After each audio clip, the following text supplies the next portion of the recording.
Hello বন্ধুরা, কেমন আছো? আশা করি সবাই ভালো আছো। তা তোমরা তো জানো তোমাদের দাদাকে ভেন্টিলেশনে ছিল নিয়ে এসেছি। তা দাদা তো স্নান করতে পারে না, যে ক্লিনজার মিল দিয়ে দেখো পুরো পা ফা সব বডি টডি সব পরিষ্কার করে দিচ্ছি। তা দেখো রোজ রোজ তো স্নান করা যাবে না, যেহেতু নিউমোনিয়া হয়ে গেছিলো, তাই জন্য এই ক্লিনজার মিল দিয়ে দাদাকে বডি বডি ফডি সব পরিষ্কার করে দিচ্ছি।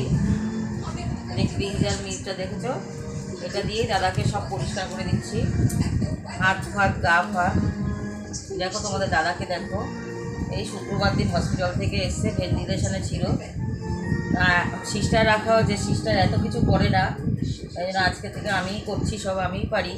সাকশান করতে হচ্ছে, অক্সিজেন দিতে হচ্ছে, লেবুরাইজার দিতে হচ্ছে, সাকশানও করতে, সব আমি নিজে পারি, সব করতে আমি নিজেই করছি।